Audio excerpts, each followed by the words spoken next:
Because you got to remember, and you got to know, it's very important here that the most insane decision an individual makes that's in active addiction, they make that decision stone cold sober. So we just got to set them to the side right now and fire them from the decision making, if at all possible. And that's not to be mean to the addicted individual. It's just the right thing to do.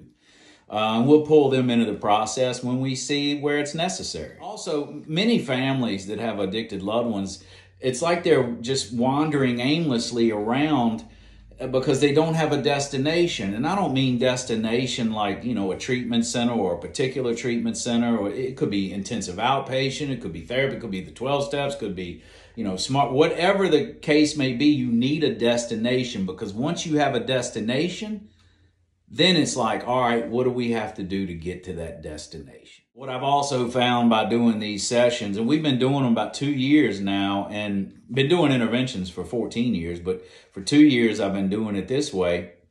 It really slows the family down. It takes that fearful day of intervention that they've conjured up in their head as just going to be this big fiasco and chaos, which it rarely ever is. It takes them out of that and keeps them in the present moment.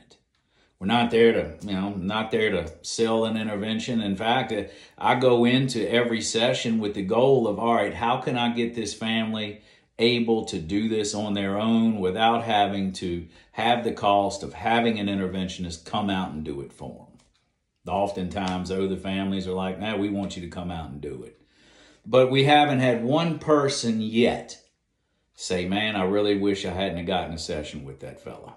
It's $150, very affordable. We want to create a roadmap to the destination. That's what we want to do. It's about taking care of yourself. It's about learning to effectively communicate with your addicted loved one, how to get your emotions out of the way, and how to set some boundaries, what boundaries are about, and really to debunk all of the nonsense that you hear out here about interventions are about ultimatums, which are not.